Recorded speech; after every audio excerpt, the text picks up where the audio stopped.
Vamos lá, pessoal. Estamos aqui em mais um Papo com Expert. Hoje um convidado muito especial, Cláudio Ermolim. O Cláudio hoje é atual presidente da ADEME Rio, vice-presidente de inovação do Ciduscom Rio, vice-presidente de intermediação imobiliária do Secovi São Paulo, vice-presidente do CEBIC, que é a Câmara Brasileira da Indústria da Construção, é atual membro consultivo da FEST Engenharia e da Morar Construtora Incorporadora. Cláudio tem vasta experiência aí no mercado de incorporação de construção, atuou aí dentro de vários segmentos no mercado imobiliário, ex-CEO da Brasil Brokers, ex-diretor da PDG, da Iven, da Calçada e da Agento. Enfim, Cláudio, é um grande prazer para a gente ter você aqui e tá contando aí com um pouquinho do seu precioso tempo aí, que eu sei que é a correria aí do dia a dia, né?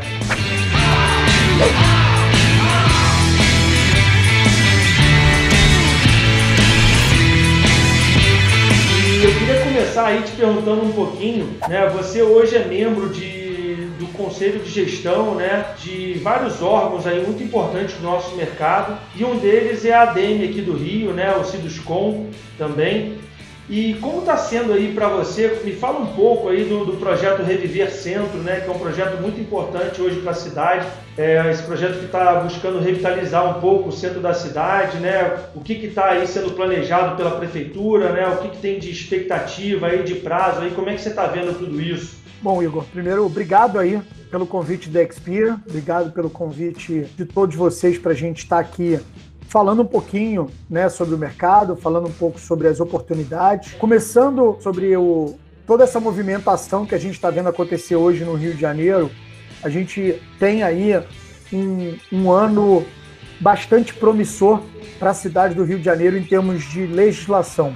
Nós temos hoje na Câmara de Vereadores, além do Reviver Centro, que começa agora a ser discutido, nós temos o PLC 136, que permite a mudança de uso e a reconversão de uso de prédios hoje tombados e preservados na cidade do Rio de Janeiro, e tem também ainda para esse ano, já iniciaram as discussões, mas a expectativa é que a gente consiga, inclusive, aprovar esse ano, o novo plano diretor da cidade, a nova lei de uso e ocupação do solo e a nova lei de licenciamento e fiscalização. Então, assim, é uma agenda intensa de legislações urbanísticas para a cidade do Rio de Janeiro em 2021.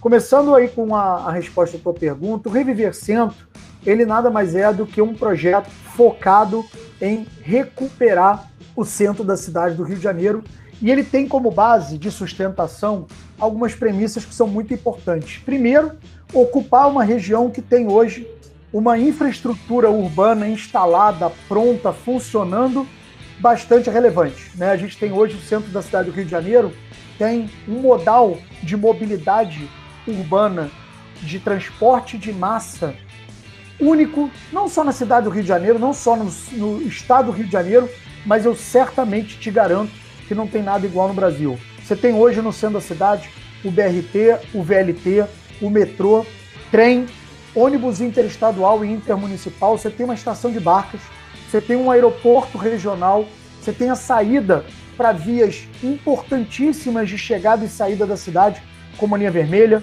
linha amarela, Avenida Brasil e Ponte Rio-Niterói. Então eu costumo dizer que se você estiver saindo do centro da cidade para qualquer lugar do país ou do mundo, você consegue através desse modal de transporte. Pode ser que se você saia do centro e queira de repente ir para Marte, para a Lua, você tenha alguma dificuldade, porque a gente não tem ainda uma estação espacial instalada no centro. Mas qualquer outro lugar do planeta, você tem facilidade saindo do centro. Então, usando isso como base e adotando também uma política de que as cidades hoje se reinventaram e acabaram com aquele modelo de cidade partida, onde você tem o bairro para morar, o bairro para trabalhar, o bairro para estudar, o bairro para se divertir, e hoje você tem cidades onde toda essa facilidade se encontra em diversos bairros.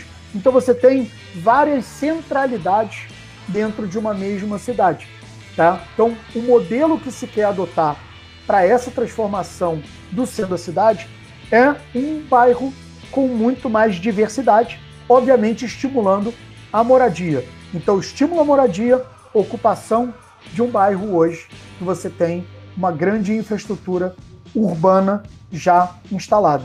E como que você quer fazer isso?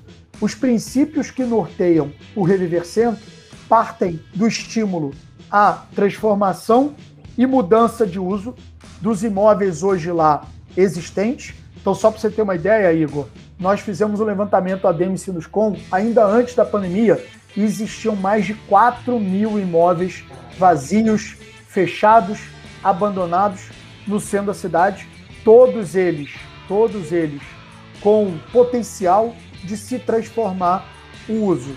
Então, olhando isso, olhando a oportunidade, o que está se criando através do Reviver Centro são estímulos, incentivos, benefícios, sejam eles fiscais, tributários ou edilícios, para que o mercado imobiliário se sinta atraído a desenvolver projetos no centro e, com isso, a gente consiga fazer essa transformação.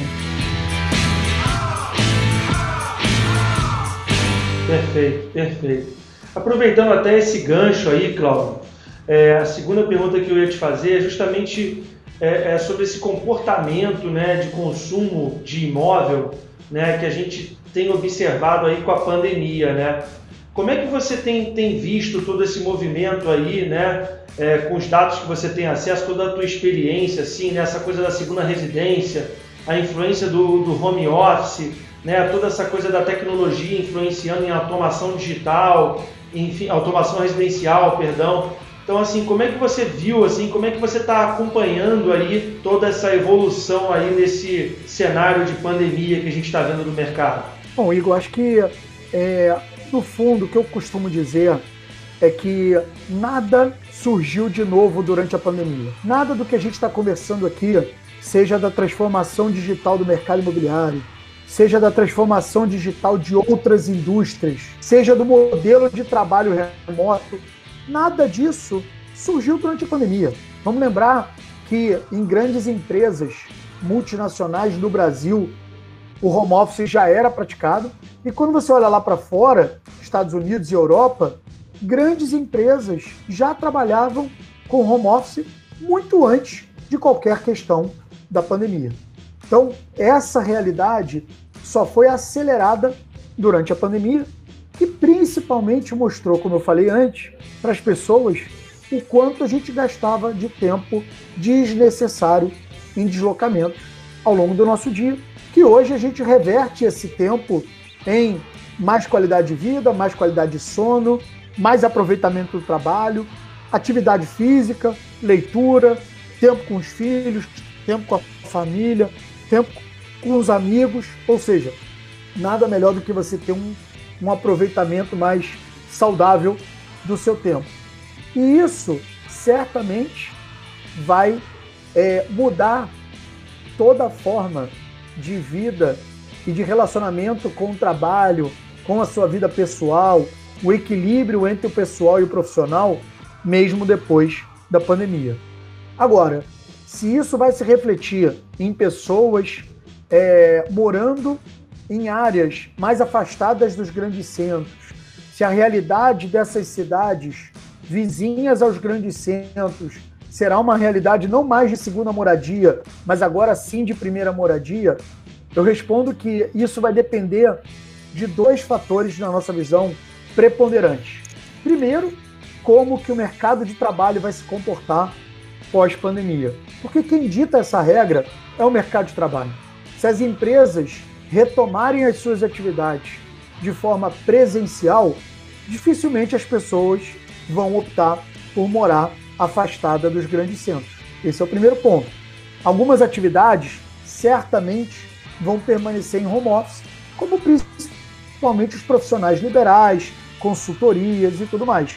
Agora, esse comportamento do mercado de trabalho pós-pandemia, na minha visão, na nossa visão, né, de mercado, no que a gente escuta e o que a gente pesquisa, é que certamente isso é que vai ditar esse comportamento. E o outro fato, Igor, que a gente não pode deixar de levar em consideração é a infraestrutura instalada nessas cidades circunvizinhas aos grandes centros. Então, por mais utópico que seja, né, por mais romântico que seja, as pessoas imaginarem que elas poderão morar em cidades afastadas e trabalhar em home office, mas as pessoas vão querer sempre um local onde ele tenha uma boa infraestrutura de internet, de telefonia, de escola, de assistência médica, de saúde, de saneamento básico, de estradas, de locomoção. Então, certamente, nesse quesito, algumas cidades vão se beneficiar, sim, de uma mudança, de repente, de uso das habitações, deixando de ser segunda moradia para ser primeira moradia, mas tem muitas outras cidades que não estão preparadas para esse movimento. Perfeito, Cláudio. Obrigado. Me fala uma coisa, Cláudio. A gente, assim, eu acho que eu sou, né, um pouco mais novo que você aí, e eu nunca vi uma taxa de juros tão baixa como a gente teve, né, e como a gente está tendo aí agora, mesmo com uma tendência de correção, uma tendência, né, um pouco de alta aí e tudo, ela continua baixa para os patamares que a gente já teve aqui no Brasil. Como é que você está vendo aí, né, o mercado de crédito hoje, né? Somente com o surgimento de tanta startup aí, né, que atua, né, tanta fintech, tanta proptech aí, especializada nesse ramo, assim, como é que vocês estão vendo, como é que você está vendo o mercado de crédito, o mercado imobiliário com essa taxa de juros, enfim? Certamente a gente vive hoje um momento único. A taxa Selic, como você falou, bateu um patamar de 2 pontos percentuais no ano passado, o que foi historicamente o patamar mais baixo que a gente já viu. Mesmo com essa subida, né, para 2,75, nós continuamos ainda com taxa de juros Selic muito baixa, comparando aí com o histórico do Brasil. Isso refletiu também automaticamente numa baixa taxa de juros do mercado imobiliário, né? Então a gente também teve, mesmo ao longo do ano passado, com todas as questões de quarentena, pandemia, os bancos continuaram reduzindo taxa de crédito imobiliário, continuaram incentivando a contratação de crédito imobiliário. Resultado esse que se reverteu num ano histórico, né, em 2021, de volume de crédito imobiliário. Porém, mesmo com tudo isso, a gente continua com um patamar de crédito, quando você compara com o PIB do Brasil, muito baixo ao se comparar com qualquer outro país do tamanho do nosso. Né? Então a gente fala hoje de percentuais de 10% a 11% do crédito em relação ao PIB, enquanto países vizinhos ao nosso, que são muito menores, que têm muito menos pujança econômica, falam hoje de percentuais de 15%, 20%, 25%. Então, mesmo com todo esse crescimento, a gente ainda está bastante aquém do potencial em volume de crédito imobiliário. Por outro lado, o que a gente também viu é que esse crédito baixo, né, só para você ter uma ideia, primeiro, na taxa Selic baixa, você fez um movimento das pessoas que tinham dinheiro parado e ganhando efetivamente juros sem necessidade de colocar esse capital para trabalhar, ele fez um movimento de retirada desse valor, desse montante, para investir em algo dentro da economia real. E o mercado imobiliário sempre foi uma excelente alternativa para as pessoas que querem fazer investimentos, não no sentido de fazer um investimento para ter uma rentabilidade melhor no aluguel do que ele tinha, de repente, numa aplicação financeira.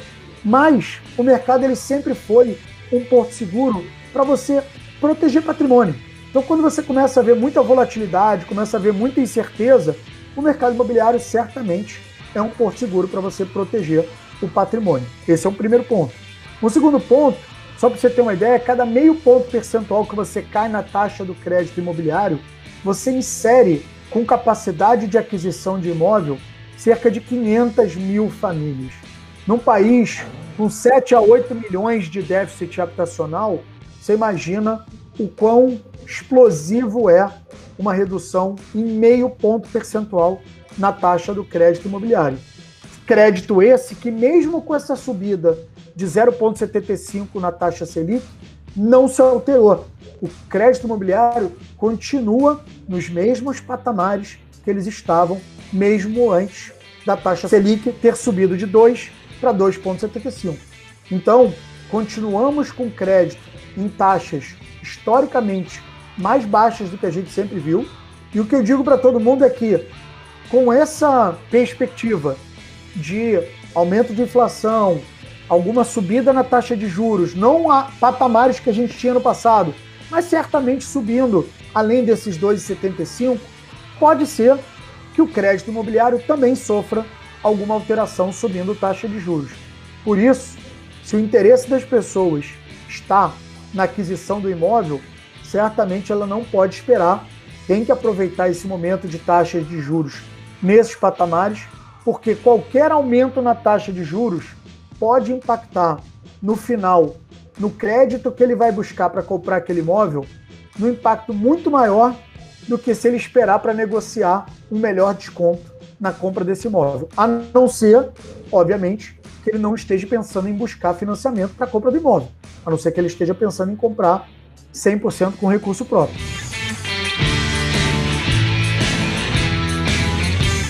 Uma outra pergunta que eu queria te fazer, Cláudio, é o seguinte. A gente tem aqui, né, no nosso público, aqui, na nossa audiência, diversos tipos de investidor. Nem todo mundo é muito acostumado com o ambiente do mercado imobiliário. As pessoas às vezes acham que investir no mercado imobiliário é só comprar um imóvel, reformar ou vender, ou de repente comprar um imóvel para alugar.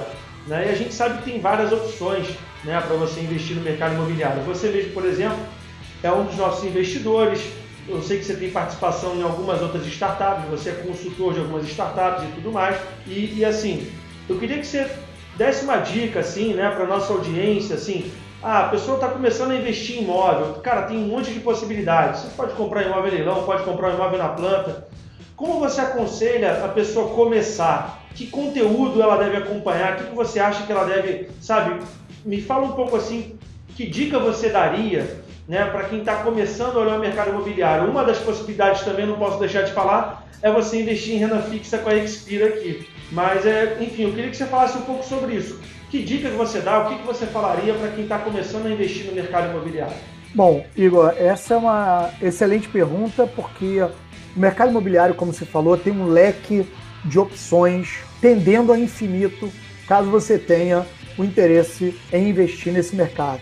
Então, como você falou, você pode investir no imóvel, você pode investir num imóvel para comprar um imóvel para depois vender, você pode comprar um imóvel para depois alugar, você pode comprar ações de incorporadoras, você pode comprar ações de empresas imobiliárias, você pode comprar fundos imobiliários, e dentro dos fundos imobiliários você pode comprar fundo imobiliário focado em shopping, fundo imobiliário focado em logística, fundo imobiliário focado em residencial.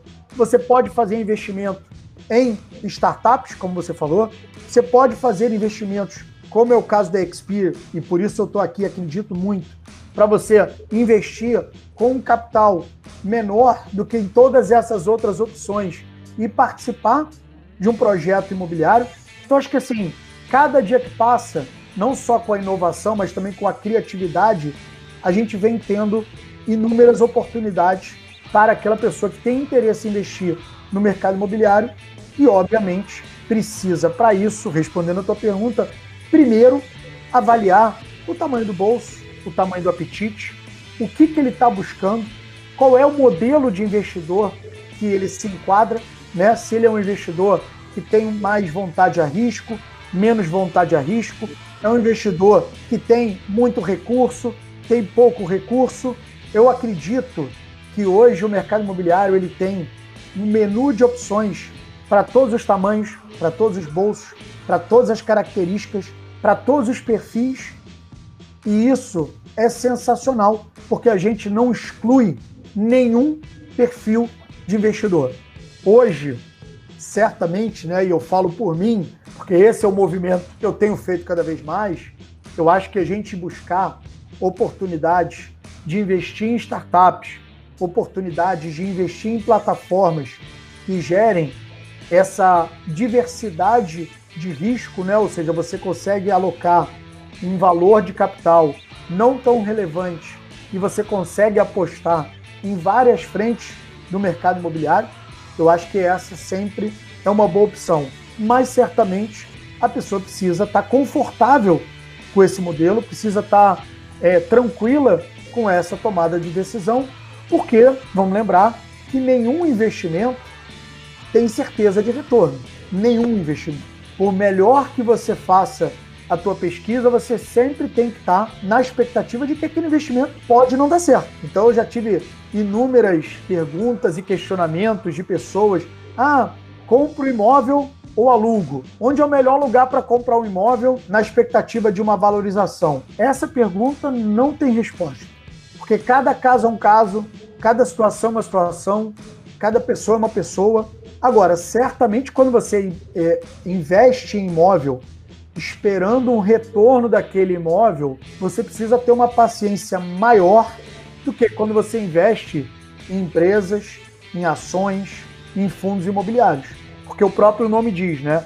O imóvel, ele é um ativo imobilizado. Então você não tem a mesma facilidade, a mesma liquidez que você tem com esses outros investimentos. É muito mais uma questão mercadológica. Você pode comprar um imóvel hoje e falar assim, estou comprando um imóvel nesse prédio aqui e esse prédio é espetacular porque nunca tem imóvel para vender. Sempre que aparece, alguém vai lá e compra. Tá bom, esse é um bom indicativo, mas nada garante que depois que você comprar, quando você quiser vender, que outros 5 apareçam para vender no mesmo momento naquele prédio. Você não tem garantia disso. Então você tem que estar preparado para ter esse tipo de comportamento. Muito bom, Cláudio. Pelo que eu vi aqui, resumindo aqui, é preciso muito se conhecer, saber qual é o seu perfil de investidor, né, o quanto você está disposto a se expor a risco, né, estudar bastante, né, o mercado, enfim, as possibilidades que tem e estar ciente que existem variáveis externas, mesmo que você estude, né, e se prepare, existem variáveis que não estão sob o seu domínio, né? E principalmente, Igor, o mercado imobiliário, ele tem uma característica que é peculiar ao setor, que é o ciclo longo. O mercado imobiliário, ele não é um mercado de ciclo curto.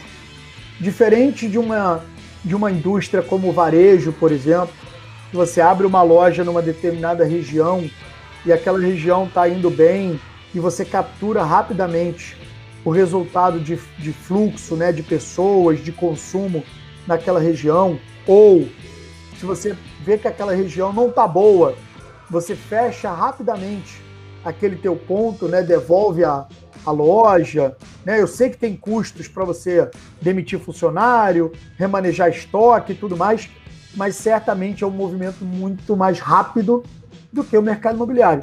Vamos lembrar que o mercado imobiliário, do momento que você lança um produto, ele leva em média 3 anos a 3 anos e meio para ficar pronto. Então, quando você fala de um projeto que está ficando pronto em 2021, você lançou ele em 2018, em 2017. Qual era a realidade do país em 2018, 2017? Não se tinha ideia de pandemia, ninguém imaginava que o país e o mundo fossem viver uma situação como essa que a gente vive. E aí você fala assim, mas está lançando, tá ficando pronto agora um prédio comercial. Esse cara é maluco, fez um prédio comercial. Não. Quando ele fez o prédio comercial lá atrás, obviamente o cenário era completamente diferente. E isso impacta naturalmente no investimento quando você vai fazer dentro do mercado imobiliário. Esses ciclos são ciclos longos, seja para você realizar o seu investimento, seja para você esperar a realização desse investimento. Você teve muitos anos de experiência com o mercado de produção, né? A construção, a incorporação. E na tua última experiência como CEO da Brasil Brokers, você teve a oportunidade de mudar de lado, né? De ser um prestador de serviço. Né? E a gente imagina que isso deva ter, né, muitos desafios, né? Me fala um pouco assim, como é que foi lidar com essa mudança, assim, né? Quais foram os maiores desafios que você enfrentou, as maiores lições que você pode trazer aí pra gente desse teu desafio de mudar de lado da mesa aí? Igor, acho que o interessante é você passar a ter visões diferentes do mesmo mercado. Eu sou grato e tenho a felicidade de ter trabalhado em todas as etapas dessa esteira do mercado imobiliário. Então, eu sou engenheiro civil, trabalhei meus primeiros 10 anos como engenheiro civil, em obra, executando obra, depois mais 10 anos em grandes incorporadoras, comprando terreno, aprovando projeto, lançando empreendimentos e agora, por último, né, quase 5 anos, 4 anos e pouco, como corretor numa imobiliária. E aí você percebe, obviamente, aonde estão as oportunidades.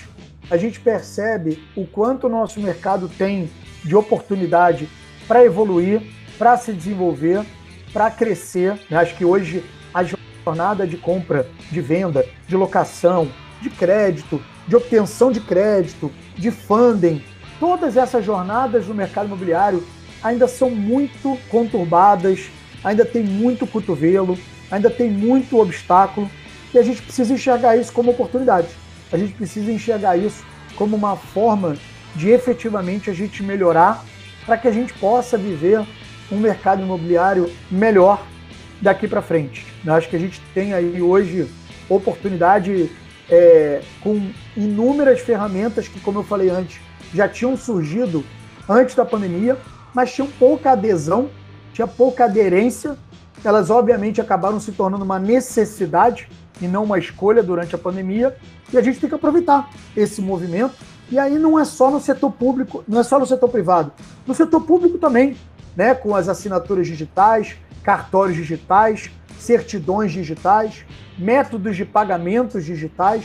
Acho que tudo isso tem por objetivo melhorar essa jornada, que sempre foi uma jornada quase que um caça ao tesouros, né? Era quase que uma corrida de obstáculos você conseguir concluir uma jornada dessa. Então a gente precisa aproveitar tudo isso que veio de inovação e começou a ser mais utilizado durante a pandemia para efetivamente se tornar uma nova realidade desse mercado imobiliário.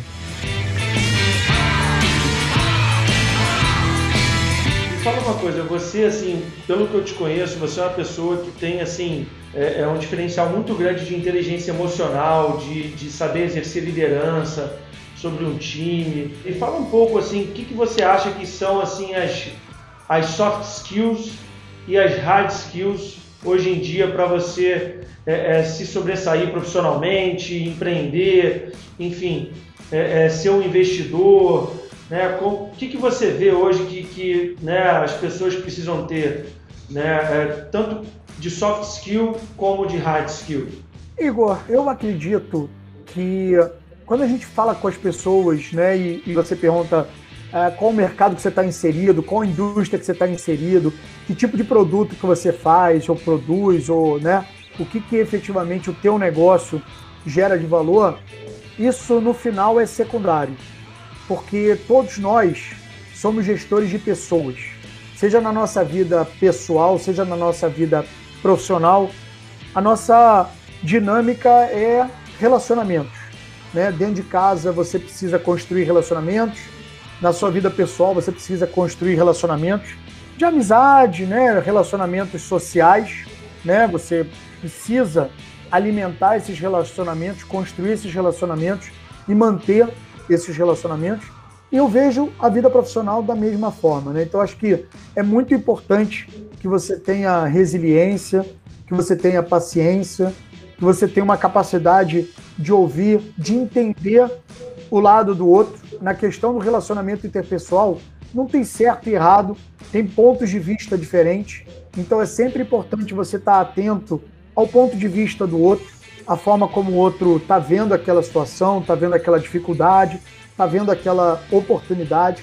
Eu acho que você ter a humildade de aprender, né? As pessoas que muito me inspiraram durante a minha vida profissional sempre foram pessoas que me mostraram que a humildade, a capacidade de você perguntar, não importa se você hoje é um coordenador, um gerente, um diretor, um vice-presidente ou um presidente, significa que o fato de você estar numa posição hierarquicamente superior a uma outra pessoa, que você sabe mais de tudo, que você sabe de tudo, que você não tem nada a perguntar, que as pessoas não têm nada a te acrescentar. Eu acho que se eu pudesse falar de algumas características importantes, eu não tenho dúvida que eu falaria da resiliência, da paciência, da humildade, do saber ouvir, de você ter, mesmo que isso possa ser um pouco cansativo às vezes, né? Você está sempre abrindo para debater, para ouvir, para ter a oportunidade de todo mundo se se expressar, mas eu acredito muito no modelo de construção, né? Eu acredito muito na liderança por conquista e não por imposição. Eu acredito muito nas pessoas que conseguem construir o consenso através do diálogo e, com certeza, quando você constrói o consenso no diálogo, você tem um comprometimento maior de todo mundo que participou daquela decisão.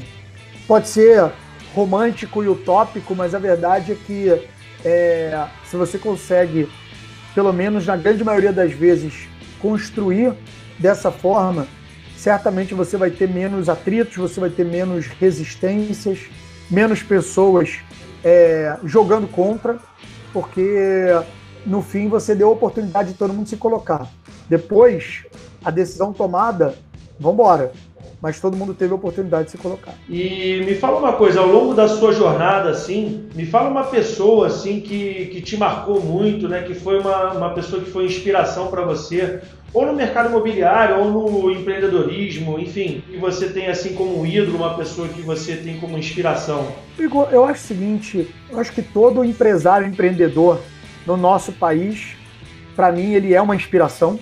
Né? Eu acho que quando a gente olha para as questões que a gente tem no país, principalmente ligados à burocracia, e a gente vê um empreendedor que vence, seja ele um pequeno, médio, grande empreendedor, eu acho que ele é sempre uma inspiração, é sempre uma forma da gente olhar e ver que realmente é possível dar certo, a gente consegue mesmo com toda a adversidade, a gente consegue sim fazer sucesso, conseguir vencer essas barreiras.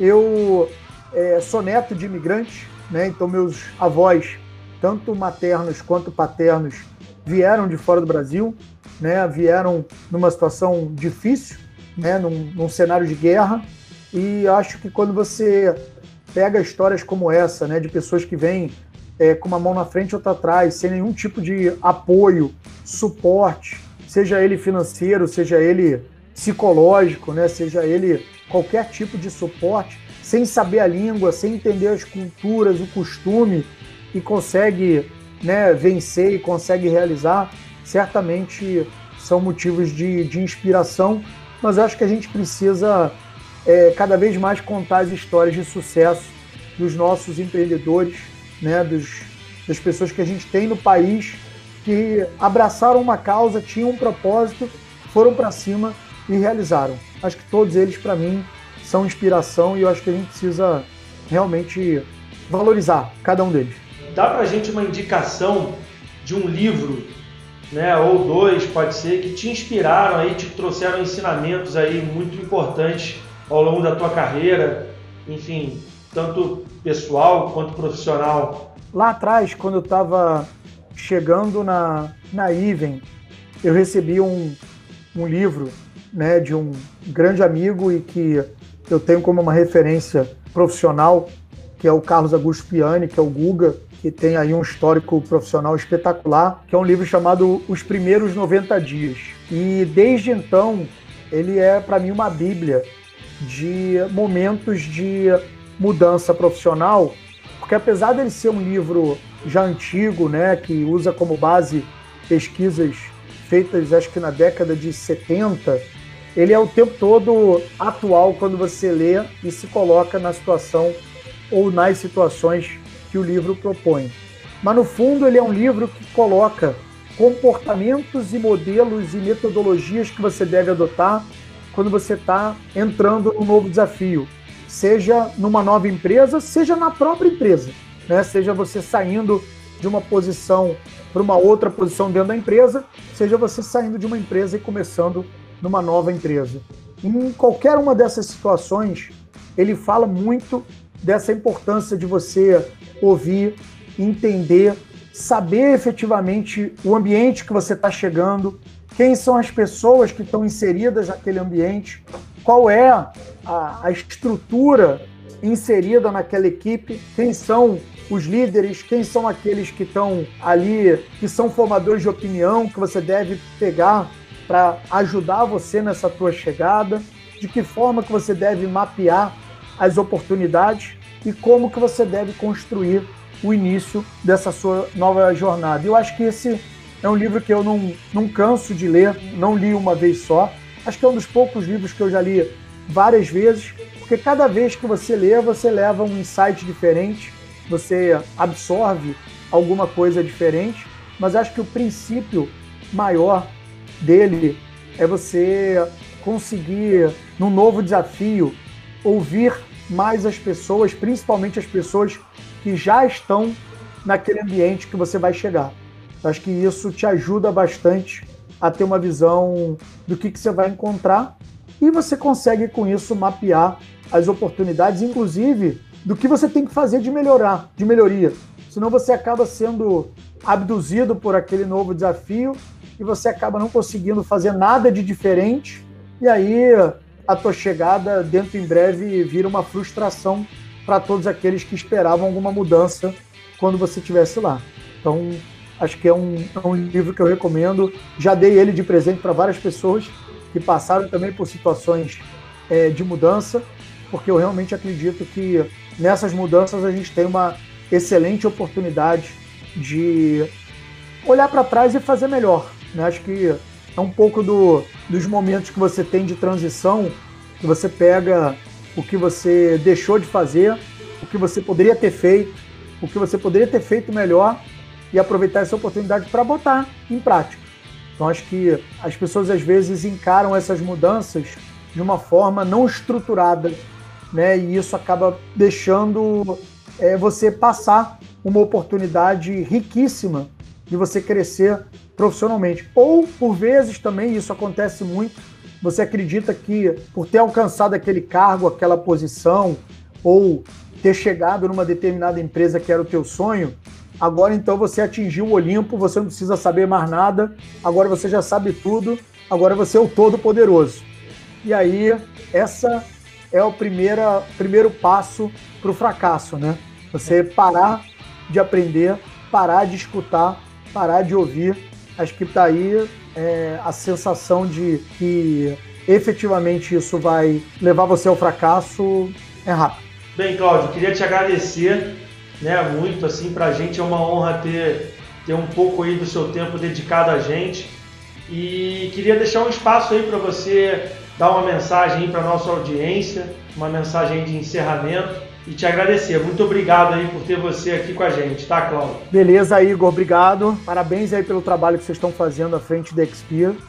Eu acho que o mercado imobiliário tem muito de oportunidades como essa e acho que a mensagem que eu deixo para todo mundo é que o mercado imobiliário ele vai mudar, ele está mudando, mas nós temos algumas vantagens, duas grandes vantagens nesse nosso mercado. Primeiro, o fato do piso, parede e teto ele ser insubstituível, né? Então, o produto originado no mercado imobiliário, piso, parede e teto, ele está aí, vai continuar aí e ele não vai deixar de existir.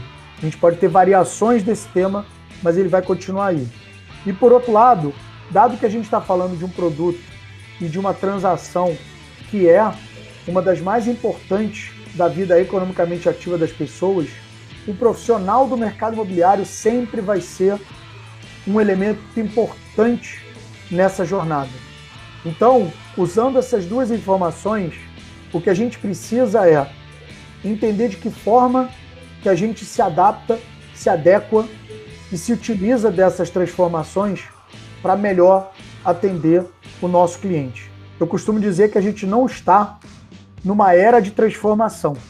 A gente está numa transformação de uma era. Parece uma mudança simples de palavras, mas a era que a gente vive hoje é uma era completamente diferente do que a gente viveu no passado, onde as relações são feitas de forma diferente, a comunicação é feita de forma diferente, o consumo é feito de forma diferente, tudo é feito de uma forma diferente do que a gente fazia alguns anos atrás. E o mercado imobiliário não vai ser diferente. Então, aquele que não se adaptar, seja empresa, seja profissional, seja plataforma, vai ficar para trás. Então, vamos se qualificar, vamos aprender, vamos entender aonde estão as oportunidades, porque o mercado imobiliário ele está aí por muitos e muitos anos e ele é um mar de oportunidades para todos aqueles que quiserem se desenvolver, se reinventar e investir nesse mercado aí que é apaixonante. Obrigado, Igor. Valeu, obrigado, Cláudio. Um abraço. Valeu.